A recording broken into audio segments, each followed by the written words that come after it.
আর্জেন্টিনার master chocolate প্রস্তুতকারক এবং স্বেচ্ছাসেবীরা শুক্রবার ন্যাশনাল চকলেট ফেস্টিভ্যালে ২২২ মিটার লম্বা একটি চকলেট বার তৈরি করে নতুন বিশ্ব রেকর্ড করেছেন। ভিডিওতে দেখা যায় ২০০রও বেশি চকলেট প্রেমী পাশাপাশি দাঁড়িয়ে বিশাল চকলেট বারটি প্রস্তুত করছেন। পরে তারা রাস্তায় জড়ো হওয়া দর্শকদের মধ্যে কিছু চকলেট বিতরণ করেন। এদিকে প্রায় ২০০০ কেজি চকলেট দিয়ে তৈরি করা এই বারটি ২০২৫ সালে করা ২২০ মিটারের আগের রেকর্ড ভেঙে দিয়েছে।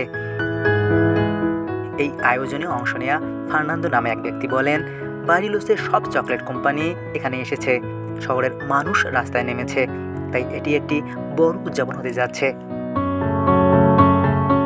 এই উৎসবটি বারিলোসের ইস্টার উদযাপনের অংশ, যা পবিত্র বৃহস্পতিবার থেকে শুরু হয়ে ইস্টার সানডে পর্যন্ত চলে।